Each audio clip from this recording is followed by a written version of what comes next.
खास कर दुंबे रखेंदे रहंदे ने उन्होंने इस गल की समझ आ सी ते जेड़े इन्हें खाल जड़ा ना दुंबे नूं रस्सी देंदे पे उन्होंने वास्ते बड़ी परेशानी वाली गल है। वो जिस टाइम फीमेल क्रॉसिंग दे उत्ते आंदी उन्होंने मेल क्रॉस नहीं कर सकता। भाईओ अस्सलाम वालेकुम टू आल संगात, क्या हाल है जनाब? ठीक ठाक हो? उम्मीद करें सारे भैन बिरा ठीक ठाक हो सन। अल्लाह पाक सारे बिरावां दे माल जान इज़्ज़त आबरू हर शय दी हिफाजत फरमाए ते अल्लाह पाक सारे मुसलमानां दियां बच्चियां दे नसीब अच्छे फरमाए।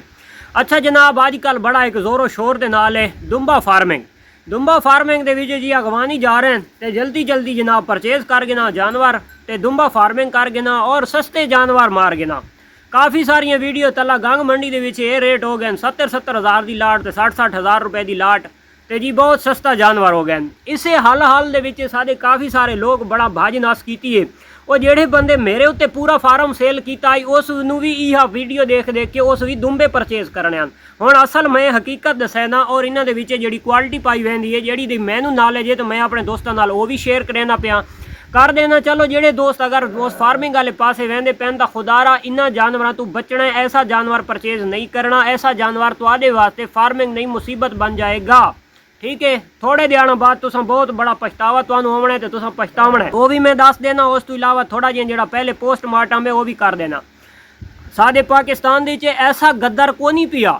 ठीक है, उन्होंने अल्टीमेटम दिता गया छोड़ के वंजना आई अपने मुल्क दे विच जिन्हां कोल जानवरां पहले नंबर दे उत्ते 70% जेड़ा उन्हां कोल अच्छा जानवर आई वो यानी कि अगवानियां पाकिस्तान वाले पठान ही जिथे मौजूद हैं तो उन्हें अपने पठाणा नूं जानवर दे गए। अच्छा, जेड़ा पठाना जानवर साडे पंजाबियों दे उत्ते वेचिया जेड़ा उन्हां दा नॉर्मल मार्केट दे विच जानवर आई 50,000 रुपए दा, वो अल्लाह पाक उन्हां दी ऐसी एक गैबी मदद कीती है कि मेरा भाई वो 55-60 तो तले वत भी कोनी सेल थिया या हाल दे विच भाई अगवानियां कोलू सस्ता माल गिना। नंबर हो गया 2। नंबर 3 जिन्ना दोस्तां नाल मेरा कॉन्टैक्ट थी है और जिन्ना पठाना कोलू जानवर परचेज किए उन्होंने दे विचू 10 दे विचू 7% अमवात मसूल हुई है कि जानवर गए खत्म थी गए मर गए। उन्होंने दे विच वातागू 2 पॉइंट बनते हैं। पहले नंबर दुते तां उन्हां दी पठाना वाला माहौल देवना, पठाना वाली केयर करनी ते सरवाइव उन्हां जानवरां क्यों नहीं कीता। कोई लाजमी गल है वो पठान कोल करेंदे पे ते सादे कोल नहीं कीता। काफ़ी सारे जानवर एक्सपायर थी गए। तो लगांग एरिया दे विच एक अफवाह भी फैल चुकी है कि जी पठाना कोई ऐसी खसूसी या का अपनी मेडिसन इस्तेमाल करके गए जानवरों वो सेल करके लगे गए तो पिछू जानवर ज़ाया थी गए। तो लेकिन ये खाली अफवाह ही है। हुण एडे ज़ालिम तो ना इंजैक्शन या कोई ऐसी मेडिसन के दे के वहदे पैन या उन्होंने पता है कि जानवर सादा सेल हो गया तो असा मेडिसन ये जी अफवाह फैलाई गई है ये भी हवा दे विच वट्टे छोड़े गए।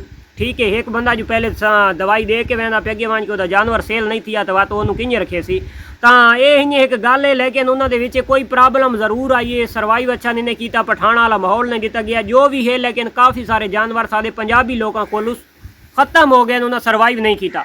हुण आवड़दे आ कि जिहड़ी पठाना दा जानवर लाख रुपए वाली दुंबी आई मेरे भाईओ खुदा दा नाम मनो वो लाख वाली उठाई लाख दे उत्ते खलोती है। वो लाख तो तले 70,000 रुपए दे उत्ते नहीं विकी ते ना वो 70,000 ते विकनी है। उस तो इलावा जी 65, 70, 60 या 70, 80, 85 हज़ार रुपए वाले जोड़े जानवरों की लोग वीडियो ते लाट देख के वहदा पे जोड़े बकरियां वाले आओ वो अपना बकरी मैंड दे विच रखो, जोड़े भेड़ा वाले हो अपनी भेड़ मैंड दे विच रखो। बई हर बकरी 3 लाख रुपए की कोनी और हर बकरी 40,000 रुपए की 50-60 की भी नहीं मिलती। तो इन्नी यार क्वालिटियां दुंबे दे विच भी पाइया वैनियां बस ना वो अगवानियां का लेबल दे के विचे फार्मूला हो रहे सिर्फ बाहर वाला लेबल है अगवानी वाला जी पठान गया तो तुर्की दुंबे तो ये हो गया तो वो हो गया। ये खाली सारिया इन्नी गल्लां न। जिन्हें जानवर बकरी दे विच फर्क है उन्हें यार इस दुंबे दी फर्क है। जिन्हें कजलियां सारियां भेड़ां दी फर्क है भाई एक भेड़ लाख रुपए की है तो दूसरी भेड़ 30-35-40 हज़ार रुपए की है। इन यार उन्होंने भी फर्क है। वो जड़ियाँ 70-70 हज़ार वाली लाटां अल्लाह उन्होंने सुनी खलोते जी एक 60-65 की होंगी आई उस लाट के 70 के वहदी पई है। हुण अगली गल मैं अपने दोस्तों को दसी वजा कि इन्होंने जानवर होंगे 3 कैटागरी के 3 क्वालिटी के। 3 क्वालिटी के इन्हें होंगे कि एक जानवर की होंगी है छोटी लाट। मैं मोटे मोटे पॉइंट समझाता पिया जेडे मैं आसू पासू दरियाफ्त किए न और जिन्होंने चीज़ों का मैनू भी पता है। ठीक है, अच्छा एक होंगी है छोटी लाट, 2 होंदियां बड़ियां लाटां। 2 बड़ी लाट के पॉइंट होंगे एक लाट होंगी है तले लटकी हुई तो एक होंगी है स्ट्रेट उत्ते चाई हुई यानी कि पुठे वाली लाट। ये 2 लाटां हो गई वड्डियां तो एक लाट हो गई छोटी। जी छोटी लाट है जिन्हें एक मेडिसन दी एंटीबायोटिक है वो छोटी लाट एंटीबायोटिक है उन्होंने ना गर्मी ना सर्दी दे कोई प्रॉब्लम नहीं। उन्होंने हिके फार्म दे रखो कोई प्रॉब्लम नहीं, आज़ाद माहौल दो कोई प्रॉब्लम नहीं। हुण आवड़दे वड्डी चक्की वाले पासे। ਵੱਡੀ ਚੱਕੀ ਦੇ ਵਿੱਚ ਜਿਹੜੀਆਂ ਹਨ ਲਾਟਾਂ ਦੋ, ਇੱਕ ਥੱਲੇ ਵਾਲੀ ਤੇ ਇੱਕ ਉੱਤੇ ਵਾਲੀ। उत्ते वाली लाट है यानी कि ये जमा क्वालिटी का जानवर है। तुस अगर परचेज करेंदे पे हो तो खुदारा थल्ले वाली लाट वाला जानवर परचेज नहीं करना। जानवर वो परचेज करना है कि जिंदी लाट चाहिए हुई होवे। ओदे हुण फायदे नुकसान मैं समझाई वैना। नर दे विच जिहड़ा फायदा ते नुकसान है वो मैं दसैना कि जिहड़ा मेल है उस दे विच थल्ले डठी हुई लाट वाला तुसां जानवर परचेज कर गिदा तो उस दे विच जिहड़ा चाहिए हुई लाट वाला हो सी वो जानवर आप ही जितना वजन ओदा करवैसो वेट कर वैसी ओदी प्रॉब्लम नहीं है। अगर ओदी ब्रीड हो सी तो ओदी ब्रीड दी भी प्रॉब्लम नहीं है। ਜਿਹੜੀ ਉਸੀ ਲਾਟ ਝਿੱਕੀ ਥਈ ਹੋਈ ਉਸ ਦੇ ਵਿੱਚ ਪਹਿਲੇ ਨੰਬਰ ਤੇ ਨਰ ਦੇ ਨੁਕਸਾਨ ਫਾਇਦੇ ਵਤ ਮਾਦੀ ਦੇ ਦੱਸਣਾ। ਉਹਦੇ ਵਿੱਚ ਇਹ ਨੁਕਸਾਨ ਹੈ ਕਿ ਅਗਰ ਨਰ ਤੁਹਾਡਾ ਬਹੁਤ ਜ਼ਿਆਦਾ ਤੁਸੀਂ ਵਜ਼ਨ ਪਾ ਛੁੜੇਂਦੇ ਹੋ ਤੇ ਉਹ ਹੁੰਦੀ ਹੈ ਉਸ ਨੂੰ ਆਦਨ ਟੁੱਟੀ ਹੋਈ ਲਾਟ। ਉਹ ਲਾਟ ਅਗਰ ਥੱਲੇ ਲਟਕੀ ਹੋਈ ਹੋਸੀ ਤਾਂ ਮੇਰੇ ਭਾਈਓ ਉਸ ਦਾ ਇਹ ਥੀਂਦਾ ਹੈ ਕਿ ਜਿਸ ਟਾਈਮ ਵਜ਼ਨ ਜ਼ਿਆਦਾ ਥੀ ਵੈਂਦਾ ਹੈ ਦੁੰਬੇ ਦੇ ਵਿੱਚ ਅਮੂਮਨ ਪਾਇਆ ਵੈਂਦਾ ਹੈ। ਦੁੰਬਾ ਜਦੋਂ ਵੀ ਅਵਰ ਵਜ਼ਨ ਕਰਿੰਦਾ ਹੈ ਲਾਟ ਦੇ ਉੱਤੇ ਪੈਂਦਾ ਹੈ। ਜਿਹੜਾ ਕਜਲਾ ਛਤਰਾ ਹੁੰਦਾ ਹੈ ਤਾਂ ਉਹ ਸੀਨੇ ਦੇ ਉੱਤੇ ਪੈਂਦਾ ਹੈ। तो ये जो दुंबा जिले पिछे लाट दे पैंदा है तो ये पिछलियां पहुंचियां बला वैंदा है और बाद इस नूं उठीवण दे बड़ी सारी दुश्वारी पैदा थी वैंदी है। नंबर एक दूसरे नंबर दे उस जानवर की अगू ब्रीड दे फीमेलों के तले यानी कि लटकी हुई लाट आवन के ज़्यादा चांस। नंबर दो नुकसानात। तीसरे नंबर दे अल्लाह न करे ये परेशानी मादी नाल 70% मेल नाल सिर्फ 30% है क्योंकि मेल सिर्फ उतों कढ़नियां मेंगना ते फीमेल वास्ते बड़ी सारी परेशानी है। तले लटकी हुई लाट हो सी कि वो छोटा पेशाब करेंदी है ओदी हर टाइम चक्की रही है गिली। वो गिली रावण की वजह तो जिन्हें एक इंसान नूं सावण बदरू दी लासां पै वैंदियां मोटे बंदे नूं खासकर टुरन दे बड़ी परेशानी बनती है। वो झिक्की लाट वाली दी सब तो पहले ये परेशानी बन वैंदी अपनी जबान दे खां तो उन्होंने पै वैंदियां लासां। ਉਹਦੀ ट्रीटमेंट का दसां तो ਉਹਦਾ वैसे गोश्त ਦੇ ਉੱਤੇ ਜ਼ਖਮ थी वने जानवर का किसी जगह ਦੇ ਉੱਤੇ ਤਾਂ अगर ਉਹਦਾ कोरा से 15 ਦਿਹਾੜੇ 20 ਦਿਹਾੜਾਂ ਦਾ महीने का तो कम अज़ कम 3 महीने लग वैंदे जिंदी लाट चिपकी होंदी है। मसलन कि वो ना उन्होंने आबो हवा चेंज थींदी है ना वो हवा लगती रही है हर टाइम होंदी है यानी कि वो थाई आपस में मसलती रही है। वो जख्म आसानी नाल नहीं खुश्क होंदा। वत मेन मकसद ये है चर्बी का जोड़ा जख्म होंदा है चर्बी के उत्ते जख्म वो कंट्रोल करना बहुत मुश्किल है। उस तो अगली गल ਜਿਹੜੀ फीमेल आवड़ती है फर्ज करो हीट दुते जिंदी लाट बहु डठी हुई दुंबे दे विच गल करेंदा पिया। जेड़े खास कर दुंबे रखेंदे रहंदे ने उन्हां नूं इस गल दी समझ आ सी ते जेड़े इन्ने खाल दी जेड़ा ना दुंबे नूं रस्सी देंदे पैन उन्हां वास्ते बड़ी परेशानी वाली गल है। ਜਿਹੜੀ लाट उसी डठी हुई तले डठी हुई वो जिस टाइम फीमेल क्रॉसिंग दुते आंदी ओनू मेल क्रॉस नहीं कर सकदा भाईओ। उस वास्ते एक दो बंदा चाह के वो जिले मेल को क्रॉस करावनी लाट दोते करके उसनू क्रॉस करवाई पैंदी है। ये जमा क्वालिटी का तो तुस ये ना सोचो कि 70-80 की मिल सी को ना मिल सने भाई पैसे भरने पो। इस चीज़ नू समझ के सोच के ते वत कदम उठाओ इस चीज़ की फार्मिंग करो।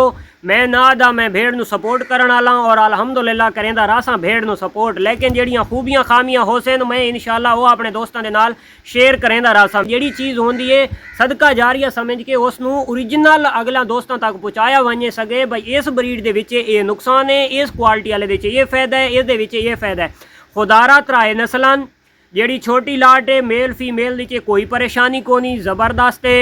वड्डी लाट ये जमा क्वालिटी है ਉਹਦੇ ਵਿੱਚ डठी हुई लाट वाला जानवर नहीं परचेज करना उतली लाट वाला परचेज करना है। और पठाना की एक मुख्तलिफ सोच है तो उन्हों की एक जी लाट आती है वो V शेप की यानी कि चेक करेंदे ओदी लाट यानी कि सेंटर उसका होंदा है छिक्का होया अद्धी लाट उस पास होंदी है अद्धी लाट उस पास होंदी है। उस जानवर की कोई परेशानी नहीं होती। लेकिन ऐसे क्वालिटी वाले जानवर इतने पागल नहीं हो गए कि सारे पंजाबियों ने आसानी नाल दे वैसे नहीं। या तो कोई बहु मजबूरी या संगत सोबत दे या तादाद ज़्यादा या छोटा मोटा ऐब की वजह तो सारे पंजाबियों को आसी वरना कोना। अगर ब्रीड का जै शौक करना हो तो ये ज़िला अटोक उदे जेडे पंजाबी लोग सारे पैन सरैकी उन्होंने को वन के देखो असल ब्रीडां उत्थे पईयां। हुण मैं रेट की गल कर छोड़ा तो जड़ा ये जमा क्वालिटी का बच्चा भाईजान लख तू तले बच्चा कोनी इस तू उत्ते उत्ते 2-2.5 महीने 3 महीना का बच्चा कम अज़ कम 2 लाख रुपए तो प्लस है जड़ा अच्छी क्वालिटी का बच्चा है। ठीक हो गया। कजले तू कोई सस्ती है ब्रीड नहीं है बहुत महंगी ब्रीड है शायद कि कजले नू भी टापर क्रॉस करने वाली ब्रीड है।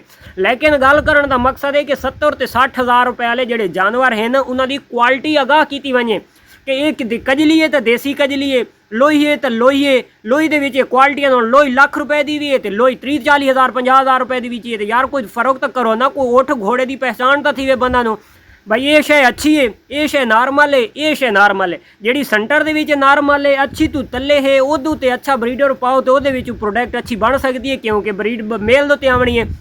इस चीज़ ਨੂੰ ਸਮਝੋ। ਇਹ ਜਾਨਵਰ परचेज करने लिए तुसा वीडियो पूरी देख गिननी है, इंशाअल्लाह ਤੁਹਾਡਾ फायदा थी सी। और खास कर ਜਿਹੜਾ पठान ਦਾ ਗਿੱਧਾ ਹੋਇਆ ਜਾਨਵਰ है वो ਸਰਵਾਈਵ ਸਾਡੇ ਕੋਲੋਂ बहुत मुश्किल नाल करेंदा। ਇਹਦੇ ਤੇ मैं इंशाअल्लाह एक बहुत कीमती वीडियो पैसा उसका मैं टोटल माहौल अपने दोस्तों समझाया। तो मिलते हैं इंशाअल्लाह नेक्स्ट वीडियो। तब तक दुआवां च रखना याद। अल्लाह हाफिज़।